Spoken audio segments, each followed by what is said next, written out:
وبسم الله والنفس قدوس أحد أملاك آمين. بسم الله والنفس قدوس أحد أملاك آمين. هذا حزب كريستيان هم حسابهم أنت عن الدخامات كم زلون نريهم مالتي أبزي ترى يكون ولا أربعة سمرة أو عبي كان أقول له ولدك إلن أبابش حما وقبر كله كان هتصان كله خلعي بقى مش أبو بقرب كل دافلت مسكتكو نولدك إلن أبابش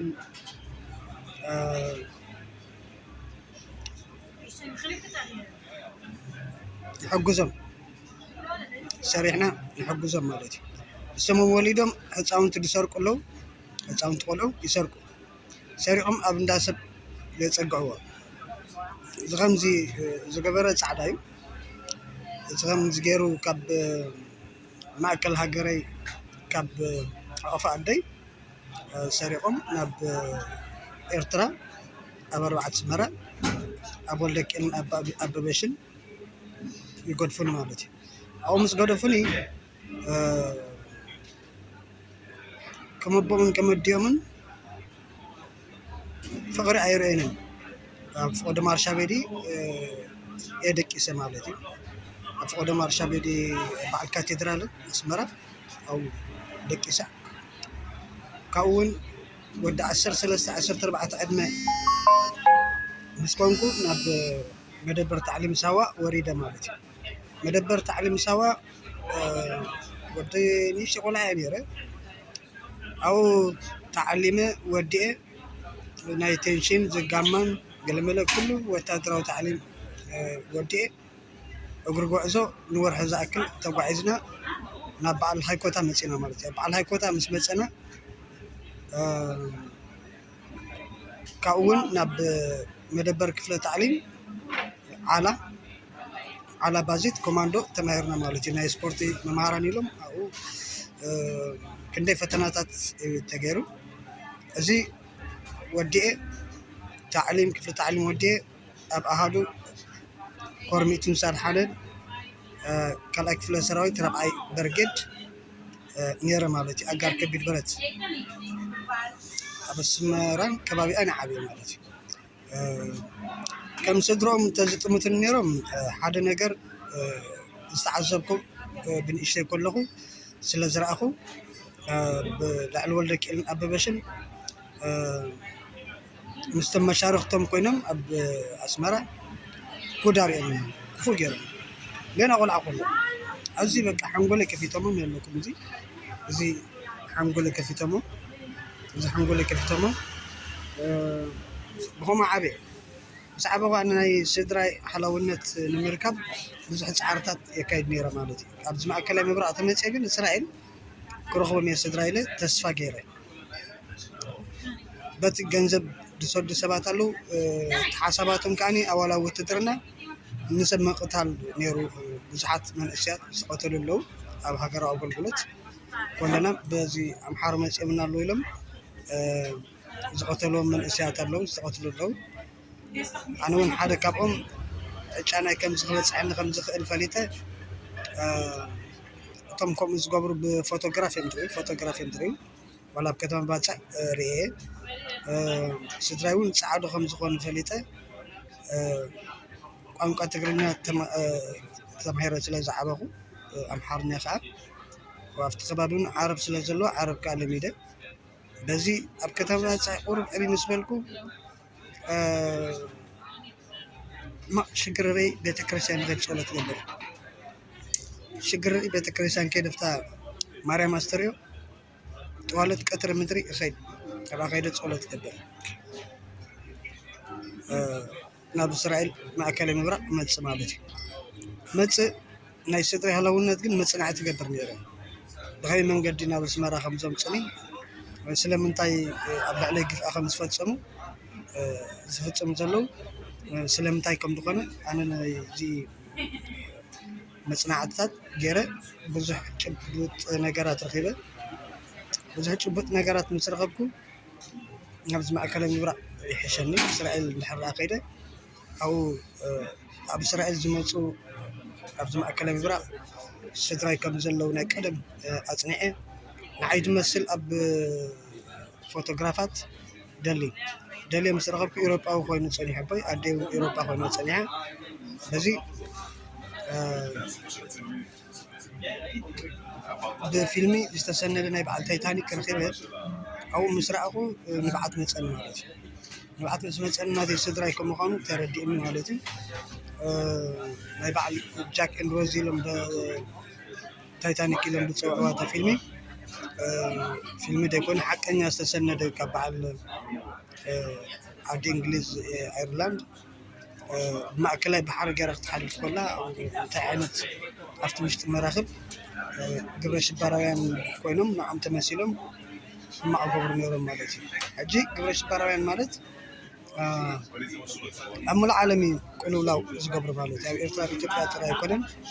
በዓል ዓዲ እንግሊዝ እውን ከምኡ ነይሩ እዩ ኣብ ሃገራት ዕራብ እውን ከምኡ ነይሩ እዩ እዚ ቅልውላው እዚ ስለምንታይ ከምዚ የምፅ ተበልካ በቃ ዘዝዓበየ ዘዝተወልደ ህፃን ሰሪቕካ ኣብ ካሊእ ሰብ ምዕባይ ተማሂርካ ዓቢኻ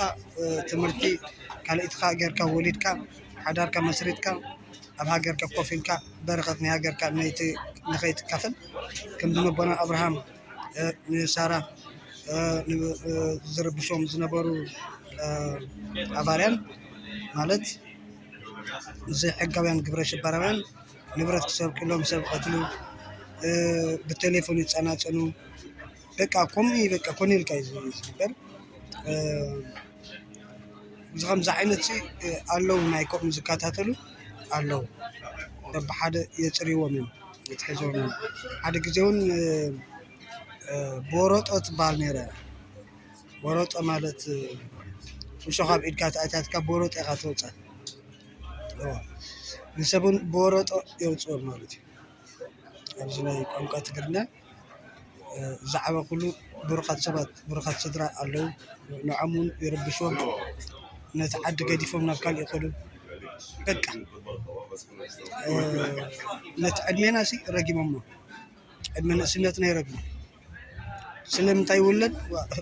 ውላድ እኮ በረኸት እዩ ስለምንታይ ዳኣ ተወሊድኩም ንስኹም ስለምንታይ ትበልዑ ትሰትዩ ስለምንታይ ፅቡቅ ክዳን ትኽደኑ ሰሪሕካ ሪሕፅካ ንነብስካ ኮንካ ወላ ነቶም ሽማግለታት እንድሕር ሓጊዝካ እውን ሓደ ፅቡቅ ነገር እዩ ንሶም ግን ንሽማግለ ኣይትሕግዙ ንነብሲ ኣይትኾኑ ትሚልካ በለካ ልክዐካ ሓንሳብ ናይ ዲሞክራሲ ምንቅስቃስ ትብሉ ሓንሳብ ናይ ሕግደፍ ትብሉ ሓንሳብ ናይ ካህናት ኢና ንብሉ መዘምራን ተመሲሎም ሕማቕ ይገብሩ መምሃራን ተመሲሎም ሕማቕ ይገብሩ እዚ ኩሉ እዚኦም ተኻሉ ግዜ ኣለዎ ንኩሉ ግዜ ዘይብሉ ሰብ የለን ሰብ ሕማቕ እንድሕር ገይሩ ይፈርህ ዘይፈርህ ሰብ የለን ሕማቕ ተጌርካ ትፈርህ ኢኻ ብምንታይ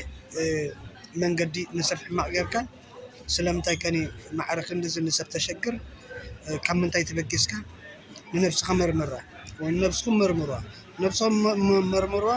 ስለምንታይ ከምዚ ይግበር ኣሎ ኢልኩም ሕሰብሞኒ ድሓር እቲ ንስኹም ትሓስቦ ኣብቲ ዓሰርተ ናትኩም ክምልሰልኩም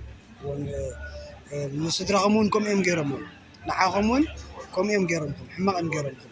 ንስድራኹም ነዞም ኤርትራውያን ከምኡ ገይሮምዎም ነዞም ኢትዮጵያውያን ነዞም ሱዳናውያን በቃ ምትእማን የለን ኣብ ፍቆደ በረኻ ጣሻታት ብረት ሒዝካ ኩለል ምባል ኣብቲ ኣሃዱ ተባሂሉ ብውትድርና ቁፅርታት ሂቦም በብቁፅርና በብዕድሜና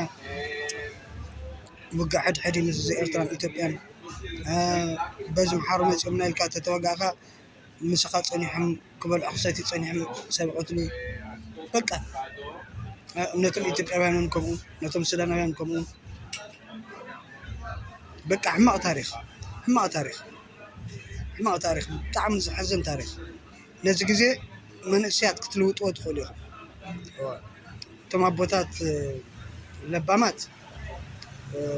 በዘይ ግብዝና ዝተባእሱ እንዳተዓረቑ ንዝጠመዩ እንዳዓንገሉ ንዝቆሰሉ እንዳሓከሙ ንዝወደቑ እንዳተስኡ ሓሊፎም እዮም ቀደም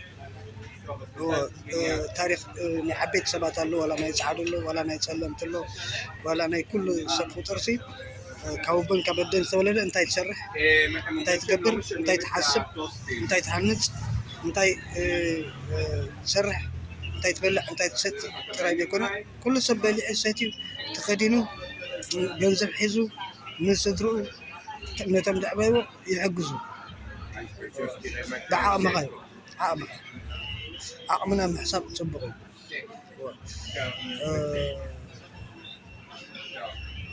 መና ካብ ሰማይ ኣይወርድን ስሒርካ ፅዒርካ ሰሪሕካ እንድሕር ኣቲኻ ሓደ ትባረኽ ኣለኻ ሰሪሕካ ወፊርካ ተኣቲኻ ንዓኻ ኮንካ ንሰብካ ተሓጊዝካ ተባረኽካ ኣለኻ ማለት ብሩኽ ዘርኢ ኮንካ ኣለኻ ሰብ ንዓኻ እንድሕር ኣጋጊሙኻ እቶም ደጋጊሙኻ ተመሊሶም ናብ ሓጢኣት ድርቢኻ ማለት እዩ ናብ ዓሌታዊ ግጭት እንድሕር ተቐስቂሱ ሕማቕ ኣነ ፈልጦ ፅቡቅ ገይረ ፈልጢ ኣነ ንብሎ ታሪክ ንብሎ ናይ በዓል ሩዋንዳ ዝነበረ ሕጂ ሪኢኹም ኢኹም ናይ ኤርትራ ዝነበረ ናይ ዘርኢ ጭፍጨፋ ሪኢኹም ኢኹም ኣብዚ ኩሉ 4 ሰመራ ዘሎ መቃብር ክንደይ ዘሎ ሬሳታት እንዳ በዓላት ዝጋቢራ 4 ሰመራ ተሪኢኹም መዓት ሬሳታት እዩ ዘሎ ናይ ሰባት መንእሰያት ሰብ ሓዳር ስእልካ ቀኒኻ ካበይን መፅኦም ሰብ ቀቲሎም ከዱ ንዓም ከዓ መፅኦም ቀትሎም ከምኡ እኮ ብፎቶግራፍ እኮ ከምኡ ፎቶግራፍ ገይሮም ይረኽቡኻ ማዕቲ ጌርካ ፎቶግራፍ ገይሮም ይረኽቡኻ ደቂ ሰመራ ይኮነን እዚኦም በሙሉ ኣሰራርሓ ናይ ስለያ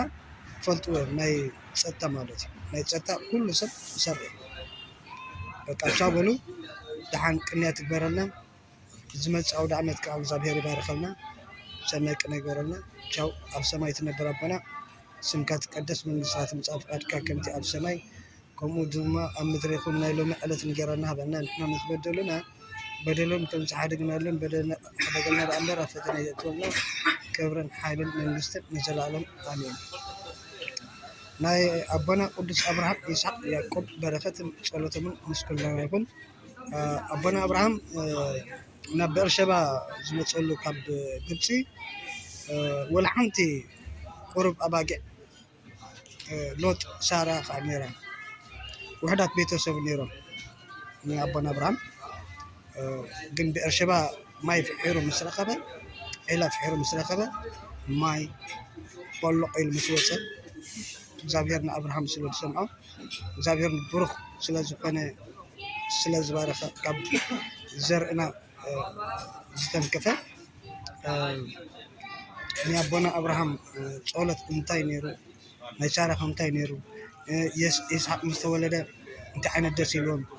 ኣነ ምስ ተወለድኩ እንታይ ዓይነት ደስ ኢሎም ስድራይ እሶም ምስ ተወለድኩም ስድራኹም ደስ ኢሎም እዮም ተሓጒሶም እዮም ገበርቲ እከይ ግን ክትጠንቀቁ ኣለኩም ከምዚ ንዓይ ዝገበሩኒ ንዓኹም ከይገብርኩም ምጥንቃቅ ኣገዳሲ እዩ ቻው ሰናይ ቅነ